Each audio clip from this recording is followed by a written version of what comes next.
একটু চোখ বন্ধ করে রাত্রেবেলা চিন্তা করবেন। মনে করেন আপনার হায়াত 60 বছর। কত বছর? মনে করেন, ফর এক্সাম্পল, চোখ বন্ধ করবেন আজকে বাসায় গিয়ে ঘুমানোর সময়, দোয়া দুরূদ পড়ে চোখটা বন্ধ করে ভাববেন আদনান ভাই কথাটা বলে গেছে, একটু ভাবি। এইটুক যদি ভাবতে পারেন আজকে বাসায় গিয়ে, আজকে ওয়াজ আমার সফল ইনশাআল্লাহ। এই যে 200 কিলো আসছি, আবার 200 কিলো যাবো, ইনশাআল্লাহ সফল। কি ভাববেন প্রিয় ভাই? আমিও কিন্তু তরুণ, আমি কিন্তু বুড়া হয়ে যাই নাই। বুড়া হয়ে গেছে এখনো? আচ্ছা, আপনিও তরুণ।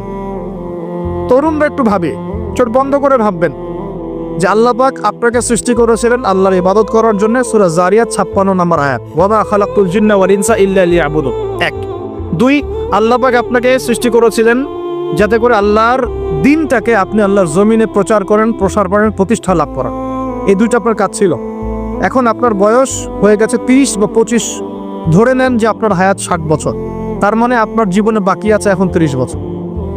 এই যে 30 বছর আপনি নষ্ট করেছেন বা চলে গেছে, চোখ বন্ধ করে চিন্তা করবেন এই 30 বছরে কত ওয়াক্ত নামাজ পড়েছেন, কতদিন রোজা রেখেছেন, এই 30 বছরে 30টা আয়াত আপনি পড়েছেন কিনা, এই 30 বছরে 30টা সূরা আপনি শিখেছেন কিনা, 30 বছরে আপনি 30টা ইসলামিক বই পড়েছেন কিনা, আপনি নবীর 30টা হাদিস পড়েছেন কিনা, 30 দিন জামাতের সাথে নামাজ পড়েছেন কিনা, 30 দিন দিনের দাওয়াত দিয়েছেন কিনা, 30টা দিন দান সদকা করেছেন কিনা। আমি খুব বেসিক কথা বলছি, আমি বলিনি আপনি 30 দিন 30টা যুদ্ধ করেছেন কিনা, এই কথা বলিনি। আর আপনি বেসিক কথা বলছি, একদম বেসিক প্রাইমারি কথা। আপনি 30 দিন নামাজ পড়েছেন কিনা, 30টা রোজা ঠিক মতো রাখছেন কিনা, আপনি কি 30 বার মেয়েকে দেখে চোখ নামাতে পেরেছেন কিনা, আপনি কি 30টা সূরা শিখেছেন কিনা, 30 বার আপনি কি রাসূলের জীবনী পড়েছেন কিনা, তার হাদিস পড়েছেন কিনা, আপনি কি নবী সাল্লাল্লাহু আলাইহি ওয়াসাল্লামের স্ত্রীদের নাম জানেন কিনা, তার জীবনী জানেন কিনা, আকীদা কি জিনিস আপনি জানেন কিনা, 30টা মাসলা মাসাইল আপনি বোঝেন কিনা। আপনি চিন্তা করবেন, এই একটা চিন্তা আপনার জীবনটাকে বদলে ফেলবে ইনশাআল্লাহ। এই একটা চিন্তাই যথেষ্ট আপনার জীবনকে বদলে ফেলার জন্য। এই চিন্তাটা আরেকভাবে করবেন, এটা ভাবার পরে আপনি চোখটা খুলবেন, চোখটা খুলে সাদা কাগজ নিয়ে বসবেন, উঠে বসবেন, বসে আপনি লিখবেন। এই যুব ভাই শোনেন, বসে আপনি লিখবেন। কি লিখবেন?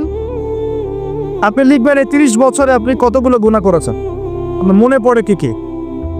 হয়তোবা, আমি দোয়া করি যেন এমনটা না হয়, তবে হয়তোবা আপনি খুঁজে পাবেন এই 30 বছরে আপনি বেনামাজি ছিলেন। হয়তোবা। দাঁড়ান, 2 আপনি হয়তো দেখবেন আপনি অনেক দিন রমজানের রোজা রাখেন নাই। আপনি দেখবেন হয়তো আপনি দান সদকা তো করেন নাই, রিকশাওয়ালাকে থাপ্পড়ও দিয়েছেন। আপনি হয়তো দেখবেন যে হলে সিট বুকিং এর জন্য হকি স্টিক নিয়ে মারামারি করেছেন।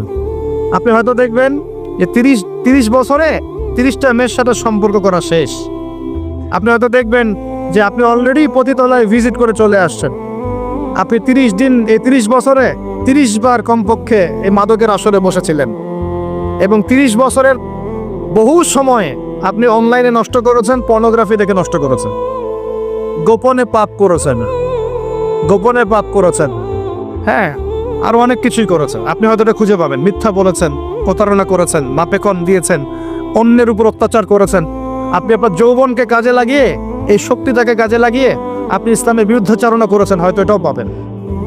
এই একটা চিন্তা যদি করতে পারেন, এখন আপনার সামনে এখন রাস্তা দুটা। আপনার বাকি বয়স আছে এখন 30 বছর। ওয়াল আসরি, সময়ের কসম, আপনার সময়, আপনার জীবনের সময়টাকে মূল্যায়ন করতে হবে।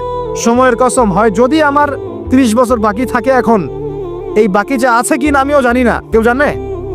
অনিশ্চিত পরীক্ষার হল, কেউ জানে না খাতা কখন কেড়ে নেওয়া হবে। আর এটা কারাগারের জীবন, মানে কারাগারে বসে কেউ নিজের মন গড়া পদ্ধতিতে চলতে পারে না, যেরকম রুটিন সেরকম চলতে হয়। কারাগারের জীবনে বসেই আপনি সুদ খাচ্ছেন, কারাগারে বসেই ঘুষ খাচ্ছেন, কারাগারে বসেই জেরা করছেন, কারাগারে বসেই বেনামাজি থাকছেন, কারাগারে বসেই হোয়াটসঅ্যাপে মেসেঞ্জারে মেয়েদের সাথে প্রেম করছেন, কারাগারে বসে। এটা কারাগারের জীবন। কারাগারের জীবন যদি বাকি থাকে আর 20-30 বছর, আপনার সামনে এখন রাস্তা 3টা। 1, আপনি কি গতানুগতিক যেভাবে চলেছেন সেভাবেই শেষ করবেন জীবনটা? যদি শেষ করে দেন, তাহলে পৃথিবীর ইতিহাস থেকে আপনার নাম একদিন মুছে যাবে। আপনি একাই কবরে শুয়ে থাকবেন, আপনার আত্মা ইল্লিনে না গিয়ে সিজ্জিনে চলে যাবে। পৃথিবীর কোনো মানুষ আপনাকে মনে রাখবে না। আপনি একা একাই আযাব ভোগ করতে থাকবেন, কেউ আপনাকে বাঁচাতে আসবে না, শেষ। এবং এই আযাব একবার শুরু হলে কোনোদিনও শেষ হবে না, কোনোদিনও না, কবরেও, হাসরেও, বারজাখেও এবং আপনার জাহান্নামেও। এটা একটা অপশন। 2 নম্বর অপশন, আপনি নিজেকে সংশোধন করলেন, সংশোধন করে গতানুগতিক মুসলিম হলেন। গতানুগতিক মুসলিম কেমন? হ্যাঁ, তওবা করেছি, এখন আমি মাশাআল্লাহ 5 ওয়াক্ত নামাজ টুকটাক পড়ার চেষ্টা করি, আমি মিথ্যা কথা বলি না, আমি হালাল খাওয়ার চেষ্টা করি, হ্যাঁ, আমি পার্ট টাইম কিছু দাওয়াতি কাজ করি, এবং আমি আমার পরিবার নিয়ে সুখে শান্তিতে বসবাস করার চেষ্টা করছি। আমি কোনো ঝুঁকির মধ্যে যাই না, ঝুঁকিতে যাই না, মানে আমি সৎ কাজেও আদেশ করি কিন্তু ঝুঁকিতে যাই না, মানে কোনো কিছু, এমন কোনো কিছু করি না যাতে আমার উপর কোনো বিপদ আসবে, এটাতে আমি যাই। এটা গতানুগতিক মুসলিম চলছে। আর একটা হচ্ছে সমাজ পরিবর্তনকারী মুসলিম। এরা কেমন? এরা নিজেরা তো জ্ঞান অর্জন করেই এবং জ্ঞান অনুযায়ী আমলও করে, তারা সৎ কাজে আদেশও করে, একই সাথে অসৎ কাজে নিষেধও করে, সত্যটাকে নির্ভীকতার সাথে, সাহসিকতার সাথে, হিকমার সাথে সবার সামনে উপস্থাপন করে, আল্লাহর কাছে দোয়া করে এবং সমাজটাকে পরিবর্তন করে ফেলার চেষ্টা করে। এরা হচ্ছে আহসান, সবচেয়ে উত্তম শ্রেণী। কিভাবে বললাম উত্তম শ্রেণী? নবীজি বলছে তোমাদের সামনে একটা জামানা আসবে, এটাও শেষ জামানা হাদিস। তোমাদের সামনে একটা জামানা আসবে, জামানা সবরিন, কঠিন সবরের জামানা, ঈমান ধরে রাখা হাতে জ্বলন্ত আগুন ধরে রাখার মতো হবে। ওই সময় যদি তোমরা কেউ আমার সুন্নতের উপর অটল থাকতে পারো, আমার মৃত সুন্নতকে আবার জীবিত করতে পারো, তাহলে 50 জন শহীদ সাহাবীর নেকি পাবে ইনশাআল্লাহ। এরা সমাজ পরিবর্তনকারী মানুষ।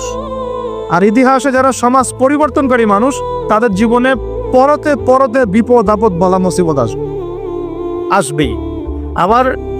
আমার ছোট্ট গবেষণায় 4টা ক্ষেত্র থেকে আসতে পারে যখন আপনি হকের উপর থাকবেন। 1 নাম্বার, প্রথম বাধা চলে আসবে পরিবার থেকে। কোত্থেকে? পরিবার। আপনি গতানুগতিক মুসলিম হলে আপনি সব জায়গায় পার পেয়ে যাবেন, কিন্তু যদি একটু কঠোরতা প্রয়োগ করেন যে আমি একদম কোরআন সুন্নাহর 100% ফলো করতে চাই, আমি এমন না যে নামাজও পড়ি শুধু খাবো, এমন হব না। আমি নামাজও পড়বো, শুধু খাবো না, আমি রোজাও রাখবো, আমি যাকাতও দিব, আমি হজ উমরাও করবো, আল্লাহর বিধানের প্রতি শ্রদ্ধাশীল থাকবো, আমি চেষ্টা করবো ইসলামটা প্রসার করার, প্রতিষ্ঠার চেষ্টা করবো, তখন আপনার প্রথম বাধা আসবে পরিবার থেকে।